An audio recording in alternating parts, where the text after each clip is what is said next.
salaamaaleykum. dafa am ñoo xam ne pour ñoom daal ñoom moom sunna di dugal ku leen neex di génne ku leen neex. jël leen man du ma sunni lu ma waay tuddee baax na garaawul. en tout cas daal bëgg naa suuratul mu'minuun melo yi fa suñu borom di lim ni ñi ñooy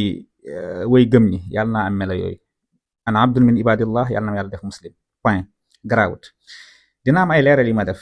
vidéo bi ma defoon ci docteur Ahmad Lo taqdisul asxaas ba gaa yi bëri am ñu siy wax naan moytu leen koog désabonné leen ci moom ak nangam sangam ci i la kii taf sama photo croix koog ñee seen groupe whatsapp bi di ci wax. benn affaire laa leen di xamal mooy li ma waxoon laay waxaat gis ngeen taqdisul asxaas 571 pages la yër naa ko ba ci fëxrës bi gis naa ko xam naa li ci nekk. docteur Ahmad Lo ku ma respecté la mais dama xam ne taqdisul asxaas li ma waxoon keroog rek moo ci am mooy dafa bëri ay njuumte. te ki bind téere bi di docteur Ahmad Lo xafisahullah bu démb nekkaatoon tey du ko bind bëri na yim ci def du ko ci def. lu tax mu wax loolu nag mooy ay discours am dañ koo wane doxinam ak waxinam daf koo wane. naka ngay ŋàññee pas-pasu mutasawifa yi ba noppi nga génnaa taxaw ne Cheikh Ahmad Bamba ab sunni la ci sunna la nekkoon ak alquran ak sunna ci la nekkoon. te Cheikh Ahmad Bamba mutasawifa yooyu nga ŋàññi seen pas-pas boobu ash'ari yi seen pas-pas boobu ñu am moom la Cheikh Ahmad Bamba amee lii est-ce que nekkul dellu ginnaaw ak yeneen ala kulli xaal terewu ko nekk borom xam-xam terewu ko nekk ñu respecté waaye nag téere bi dafa am njumte ni ma ko waxee woon bëri na ku bind téere ba noppi def ay taraajuwaat ak ay taraddudaat yu baree ci téere. ñeneen ñi ñëw naan désabonné leen ci waa ji chi la ixwaan yi la chi buy làkkatu la nangam sangam garaawut li imam Saafi waxoon foofu laa nekk.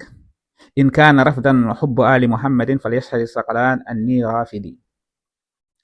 te li ci yéeme mooy ñi lay weddi comme que waa ji defoon sama photo bi croix ndekete yow mu ngi dal ci beneen sëriñ jël sama image utiliser ko. mënuñoo tarkib ñaari jumla xàmmewuñ janj ak joor jànguñu buñ dekkoon ci pays bu normal duñu wax ñoom ñooy taxaw ne dañuy daawa ñooy taxaw ne dañuy wax ci alquran ak sunna loolu ci gën a xorom. li ma waxoon quran yu ne rek laa leen di wax leer na ma ni wallahi leer na ma ni quran yu ne waxoon naa leen ñaari masala ci miraas rek laa leen di laaj yoo xam ne di ngeen war alquran ba son doo leen ko ci gis. ñëw ma ci yeneen fànn yi de ngeen gàtt bàyyi seen mazhab bi.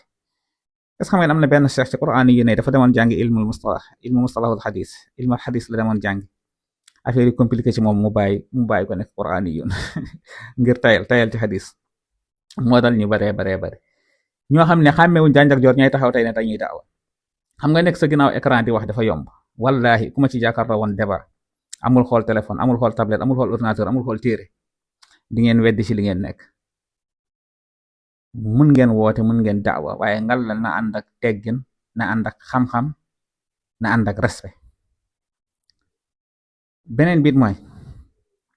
képp koo xam ne yaa ngi defee gis nga taqdisul asxaas maa ngi nii tiim ko page 555 su ma neexoon li fi docteur Ahmad Lo wax ci Cheikh Ibrahim ma ne ko dajj ci penc mi comme ni ko ñenn ñi defee am ci ay vie am ci ay abonné am ci ay like ba noppi ñi dal ci kaw docteur Ahmad Lo di ko wax lu ne xam nga mënoon naa ko def mais ginnaaw jàpp naa ni njuumte la rek xëy na njuumte lu ko dal la te bu démb nekkatoon tey du ko def moo tax doo leen dégg ma ubbi téere bi di ci wax te mënoon naa ko. téere yi nga xam ne ci la docteur Ahmad Lo jële yi ci ëpp yor naa ko fi ba ci kitaabu tawhid rububiyya bu ibnu Taymiyya nga xam ne presque li muy wax ci imam Talamsaani ñoom ibnu Sabi Abdul Haq li imam Ghazali li mu fay wax ni mu ko jëlee ci téere kitaabu tawhid rububiyya noonu la koy indee. maanaam fi docteur Ahmad Lo jëlee man téere yooyu laa yor ba noppi dooga ñëw ci taqdisul asxaas lim ci wax ci Cheikh Tidiane Cheikh Omar bëri na su ma neexoon ne ko dajji ci penc mi mais dama xam ne wax dëgg yàlla yu bëri def nañ ko jarul ñu ciy delluwaat te taxul nag ma ñàkkee ko respect wala ma bañ ko jox cër ku ma wormaal la moom docteur Ahmad Lo ku ma jox cër la ndax mais bu dee benn yoon julli naa ko ci ginnaawam te bu jaree julliwaat ci ginnaawam dinaa julliwaat ci ginnaawam waaye du tee nag su ma wuteeg moom ma ne wute naa ak moom. nekk leen ay nit te jéem a jàngi te gëstu ci xam-xam ba noppi door a wax ci diine nit ñoo xam ne bés buñ noppee wax ci aqida te aqida bi ñuy wax sa liñ ci maîtriser bëriwul bés buñ ci noppee wax dootuñu wax pour ñoom diine daal weddi kese la inkaar rek jàng sa ñetti ay sa ñetti xadis di wër di takfir nit ñi di weddi nit ñi te li ngay wax fenn nga ko tegut dem leen ngeen gëstu yi ngeen yokk seen xam-xam wasalaamu aleykum wa rahmatullah